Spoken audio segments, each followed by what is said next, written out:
عجیب عجیب پاجامہ لوگ آ گئے۔ ایک صاحب کہہ رہے ہیں، بولے اعلیٰ حضرت بھی آج کی اصطلاح کے مولائی تھے۔ شرم کرو بے وقوفو، پہلی بات تمہاری جو فیلڈ نہیں ہے اس میں تم منہ مارتے کیوں؟ ابھی اگر کوئی میرے پاس آئے کہ بھیا گھر بنانا ہے 5 منزلہ، تھوڑا اسٹیٹمنٹ نکال کر دے دو، کتنا سریا لگے گا، کتنا سیمنٹ لگے گا، کتنا بجری لگے گا، کتنا یہ لگے گا، تو یہ میرا کام ہے، میں اس کو اس کے اسپیشل کے پاس بھیجوں گا، خود ماتھا کھوڑی نہیں کروں گا۔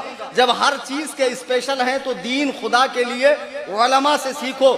غیر عالم جو بے محتاط نہ ہو اس کی تقریر سننا حرام ہے۔ اعلیٰ حضرت ہرگز مولائی نہیں تھے۔